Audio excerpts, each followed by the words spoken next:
Wah. Panas ya? Apa kabar Bang? Ada Bang, sehat. Alhamdulillah. Alhamdulillah. Ya, Wah, ya. sengaja. Ya silakan sambil duduk kan. Boleh nih Bang? Silakan. Iya. Nah, kebetulan ada di sana nih. Oh iya. Ini. Iya. Apa kabar di sana? Iya. Jumpa lagi di channel kami, channel podcast, di channel Real Talk TV, channel yang memberikan informasi, edukasi dan inspirasi. Nah, alhamdulillah di sana tadi saya tersengaja jadi nengok ini isi lemari kopi ini buatan UMKM, ternyata aduh Bang Haz yang memang nampaknya paham soal itu. Nah, nanti kita akan diskusi soal itu Bang. Ya siap. Boleh saya dulu Bang? Silakan Bang, silakan ya. Alhamdulillah. Ya, kebetulan kita lagi cari inspirasi untuk pengembangan UMKM ke depannya di Provinsi Bengkulu. Di HP sekarang ini ya, semua serba canggih sekarang. Ya, digital kan? Ya. Sesuai dengan program yang sudah mungkin ada sana ya mungkin sudah baca, sudah banyak literasi di berbagai media mainstream bahwa terkait program unggulan Pemda Provinsi Bengkulu nih Bang ya? Ya betul ya. Nah. Dedi Dewi. Ya, programnya Pak Gubernur kita, Pak Gubernur Rohidi. Itu program unggulan ya? Unggulan dia sekarang. Nah, ini kita akan mengupas lebih dalam lagi nih Bang. Tapi sebelum kita kupas lebih tuntas, ada baiknya Abang perkenalkan diri dulu Bang. Karena ibarat kata orang tuh ada sana tuh tak kenal maka tak sayang. Inilah. Tak sayang maka tak cinta. Tak cinta maka jadi lupa. Oke, silakan. Ya, bisa sekali ya. Baik, para sahabat-sahabat semua yang ada di Post TV. Iya, sahabat Realita Post TV Channel. Realita Post TV Channel. Iya, sahabat semua yang ada di Provinsi Bengkulu bahkan sampai di provinsi lain. Iya. Ya, nama saya Zulhanani atau sering dipanggil Bang Han. Bang Han. Ya, jadi saya kenapa Bang Han bukan karena di Bengkulu mau tren Bang Han. Jadi saya merantau itu dari dari Bengkulu ke Jakarta itu tahun 85 sudah meninggalkan Bengkulu. Tepatnya dari mana saya? Dari mana? Asli Bengkulu Selatan. Jadi dari tahun 85. Nah, itu karena perjalanan kita bekerja di berbagai institusi, kemudian dan saya banyak dihabiskan pengalaman itu di bank. Perbankan. Nah, itu ada sana. Jadi ada sana yang mungkin belum tahu dan mungkin yang belum tahu, yang sudah tahu mungkin kita tadi sudah dikenalkan oleh Bang Hans. Jadi namanya ala Eropa gitu di sana. Jadi beliau ini memang sudah memalang melintang di luar Provinsi Bengkulu sehingga mungkin momentum beliau untuk mengaplikasikan ilmu-ilmu pengalaman beliau untuk diterapkan di Provinsi Bengkulu, khususnya untuk memajukan Provinsi Bengkulu, Bang ya? Iya, betul sekali. Setuju, Bang ya? Setuju sekali. Ya. Dan basic beliau ini lama di perbankan. Iya, betul. Sangat matang sekali soal keuangan ya. Keuangan, pasar, usaha seperti itulah. Ya. Nah, jadi memang pas dengan topik kita ini adalah menjawab sejauh mana tantangan program desa digital dan desa wisata yang digagas oleh Gubernur Bengkulu kita Bapak Dr. Rohidi Mersa. Ya, Bang, by the way anyway Bang. By the way, anyway, busway. Itu trennya tuh.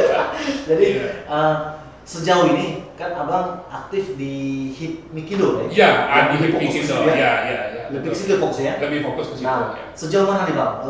Program yang sudah Abang gagas biar masyarakat Provinsi Bengkulu tahu. Iya, betul ya. Ya, di Hipmikindo ini kita sudah bentuk organisasi ini lebih kurang 1 tahun barangkali. Belum cukup juga 1 tahun ada semenjak sebelum COVID. Ya, sudah lebih juga sebenarnya ya, tapi kita kan dikukuhkan kemudian dilantik oleh Pak Gubernur Rohidi itu sudah lebih kurang 1 tahun lebih lah ya. Jadi secara resminya supaya kita kalau sudah dilantik itu kan bebas bergerak, landasan hukumnya kan ada. Ya. Nah, kita mengimplementasikan programnya Pak Rohidin ini. Ada beberapa program yang sudah kita jalankan itu di desa-desa, ya salah satunya warung kopi digital itu. Jadi warung kopi digital ini sebenarnya ada segitiganya juga. Jadi antara Hipmikindo kita buat semacam kerjasama dengan pelaku bisnis kopi ini sendiri. Itu ada di bawah dari Pak Gubernur juga, artinya menginisiasi bisnis ini. Nah, itulah yang kita kolaborasikan dengan dia, dengan katakanlah manajemennya Bengkulen Kopi. Nah, kita bermitra ya, bermitra ya. Kita yang eksekusi di lapangannya, bisnisnya adalah mereka. Oh gitu. Jadi orang-orang yang mengimplementasikan di lapangan, mengeksekusi di lapangan itu adalah orang Hipmikindo. Bentuk eksekusi seperti apa nih? Ya misalnya kita kan banyak anggota kan, banyak anggota. Jadi ada beberapa pelaku-pelaku usaha kecil, misalnya di jalan itu ada kedai-kedai bakso katakanlah. Nah ini anggota-anggota kita di sini kita tawarkan. Nah ini bagaimana sistem perekrutannya ya Pak? Ya artinya begini, kita tawarkan mau nggak ini usaha ini kita buat naik kelas. Oh ya. Artinya dari seperti biasa, kemudian kita masukkan dari luar biasa, kita gabungkan dengan konsepnya warung digital itu berbasis teknologi ya. Berbasis teknologi. Jadi kalau warung kopi digital itu artinya ya bukan karena ngopi-ngopi biasa. Di situ kan ada transaksi-transaksi yang luar biasa tadi. Jadi artinya dibuat oleh suatu sistem yang dari partner kita tadi, yang manajemennya Bengkulen Kopi tadi, dia kan buat sistem tuh. Dikombinasikan ya. Dikombinasikan. Jadi di situ orang bisa bayar BPJS, kemudian orang bisa bayar angsuran motor. Oh gitu. Bisa juga misalnya kalau mau transfer di desa-desa kan banyak yang anaknya merantau tuh. Bisa transfer uang keluar ke ini, maksudnya ke tempat anaknya sekolah, misalnya Jogja apa di mana itu bisa. Nah sistem ini yang dibuat oleh partner kita dari manajemen Bengkulen Kopi itu. Artinya melibatkan pihak perbankan juga ya? Iya. Jadi kita transaksi tadi. Betul. Jadi kita seperti ngikuti aturan-aturan main yang ada. Jadi ada kalau kamu biasa dengar mengikuti QRIS. Jadi artinya sudah standar-standar yang ditetapkan oleh pemerintah. Itu partner kita tuh. Kalau kita eksekusi di lapangan saja. Artinya mirip-mirip mungkin dalam konsep bisnis kayak Indomaret gitu ya. Jadi betul. Transaksi merchant gitu ya. Betul. Jadi memang ada sana warga Kota Bengkulu khususnya dan Provinsi Bengkulu pada umumnya bahwa memang program desa digital dan desa wisata ini menjangkau masyarakat desa gitu ya. Betul, membuka keterisolasian akses ya. Nah, itu yang paling pokoknya. Sebenarnya begini, pada sahabat-sahabat yang mendengar ini, jadi pada poinnya itu adalah kita untuk menggerakkan perekonomian desa. Jadi kalau mengenalkan sistem-sistem bisnis yang ada di kota itu biasanya kan digital semua. Apalagi belanja online, semua online, ojek online. Jadi transaksi-transaksi seperti inilah kita bawakan di desa. Jadi supaya nanti pertumbuhan ekonomi desa itu akan selaras dengan ekonomi kota. Benar. Jadi tidak tertinggal amat gitu nanti desa itu. Inilah yang kita giring terus dengan pemberdayaan orang-orang desa lah. Artinya program Dede Dewi ini adalah menjangkau masyarakat desa untuk memutus mata rantai dalam bertransaksi yang selama mungkin manual. Betul sekali itu. Waktu, keterbatasan akses. Dengan sistem digitalisasi ini nanti diharapkan kemudahan masyarakat desa dalam menjual produk, memenuhi kebutuhannya. Betul sekali. Apalagi sekarang sudah belanjanya bisa banyak sekali. Buat digital, Jadi orang mau beli kopi aja satu pakai digital, beli kopi satu cangkir, beli goreng pisang pakai digital kalau di kota, pakai online. Nah pola-pola seperti inilah yang kita bawa di desa. Jadi kita tidak berharap yang transaksi begini saja. Jadi kalau ada transaksi online bisnis yang kita setting di desa, tentunya pelaku-pelaku bisnis desa itu kan tidak hanya hal yang kecil-kecil saja. Misalnya ada yang mau pesan online itu kan kalau online skala besar bisa nasional, orang Jakarta bisa langsung pesan ke situ. Tentunya kan memotong mata rantai yang nanti kalau di pengumpul itu potong dia langsung. Jadi dengan sendirinya nantinya pertumbuhan desa itu akan tumbuh. Luar biasa ya. Memang program yang digagas Gubernur Bengkulu melalui Hipmikindo ini memang dia memutus keterisolasian, arus informasi dan arus transaksi. Betul. Artinya kan di desa itu banyak sekali potensi yang luar biasa yang mungkin selama ini terisolasi. Betul. Dengan program desa digital dan desa wisata ini diharapkan bisa mengangkat ekonomi desa. Intinya itu kita adalah untuk mendorong perekonomian desa. Mengenalkan digital supaya selaras dengan pola-pola bisnis yang dilakukan di kota. Nah, itu intinya. Nah, sekarang sejauh mana sudah berapa desa yang sudah terbinakan ini, Pak? Dari 10 kabupaten kota? Bisa dijelaskan? Ya, kita itu sekarang kalau organisasi kita hadir di 9 kabupaten dan kota. Ya. Sebagian yang sudah dilantik, sebagian juga belum. Ya. Nah, memang ada beberapa yang masih belum ada juga karena belum dilantik juga. Ya. Tapi sudah ada beberapa desa yang sudah jalan ya, kayak di kemarin kita resmikan di Kaur ya. Itu ada apa? Kedai bakso. Ya. Kita tingkatkan menjadi warung kopi digital. Ya, ada beberapa lagi di Seluma, ya, ada beberapa lagi. Di mana? Udah ada? Di mana belum? Belum ya? Belum. Sedang dalam berproses itu yang banyak karena kemarin terhambat dengan COVID juga kemarin itu. Oh, iya, ya, dan iya. terhambat juga memang ada beberapa yang kita belum kukuhkan lantik. Jadi kalau belum dilantik itu rasanya secara hukum kita masih belum kuat lah ya. Kalau sudah dilantik baru nanti kita bisa lepas landas begitulah. Nah, tantangannya apa nih Bang bagi Abang dalam mewujudkan mimpi besar Pak Gubernur dalam ya. Jadi begini, kalau saya lihat lebih kurang 2 tahun saya suka bolak-balik, katakanlah dulunya awal saya memang sebagai motivator untuk para pelaku UMKM di kedinasan awalnya. Sebelum kita himpun Hipmikindo ini. Ya. Jadi kalau di kedinasan itu kan suka dia membina beberapa binaannya. Nah, saya suka dipanggil untuk sebagai motivator. Nah, kalau lihat di medsos ada beberapa lah supaya menyemangati, mengasih pembekalan barangkali seperti itu. Ya, itulah pada dasar awalnya. Nah, selama lebih kurang 2 tahun ini kalau saya lihat sih memang ada kendala juga karena kenapa? Ini kan kaitannya dengan digital. Ya. Jadi tidak semua desa itu kalau saya lihat tersalurkan dengan digital, jadi infrastrukturnya ada yang blank spot. Ya, nah itu gimana? Jadi kita harus upayakan misalnya yang digital lepas yang dibeli itu orange atau apa begitu ya. Tapi itu kan kapasitasnya kan kecil juga, ya, terbatas ya.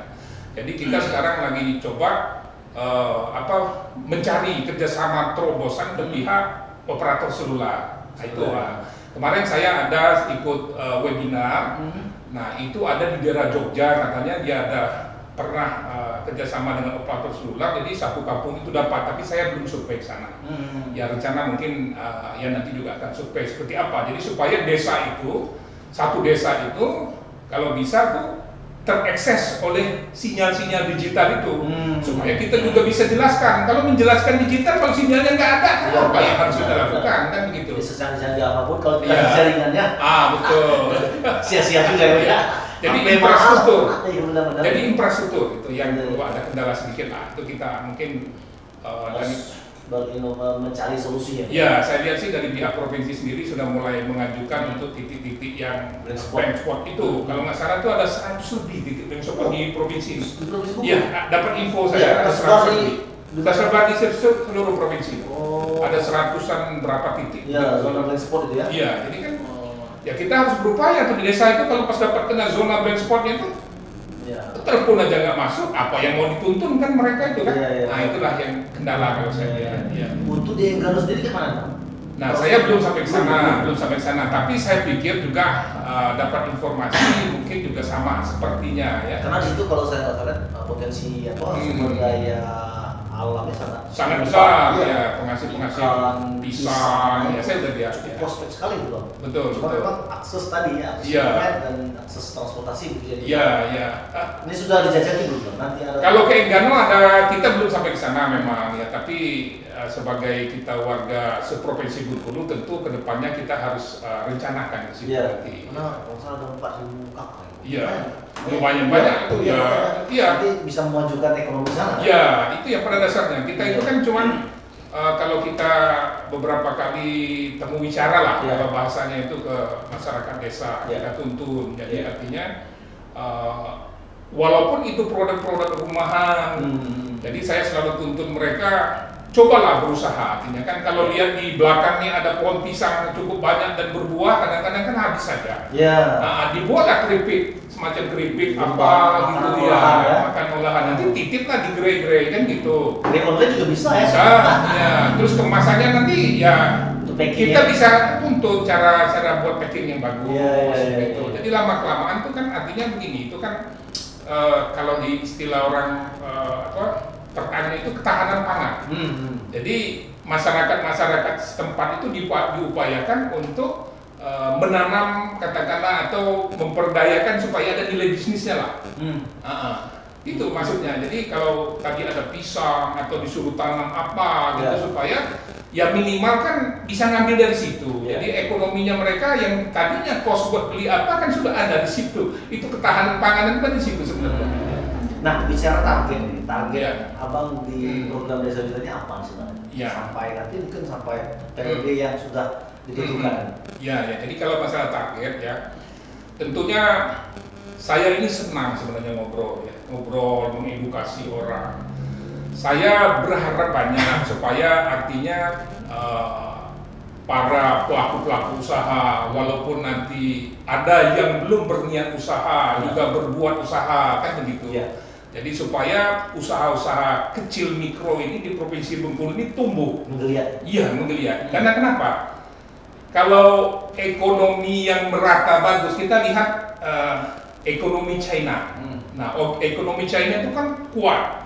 Nah, itu didukung oleh 80% UMKM. Nah, itulah contohnya. Contohnya. Walaupun ekonomi dari luar itu luar negeri itu diterpa badan kita bisa. Betul. Ya. Jadi itulah tugas kita mengedukasi kelompok-kelompok UMKM yang tersebar di desa-desa itu, supaya pasar mereka juga bisa mencapai internasional dia perlu. Karena kenapa? Kalau kita lihat produk-produk China itu pasar-pasar rumahan mereka bisa menembus internasionalnya dia.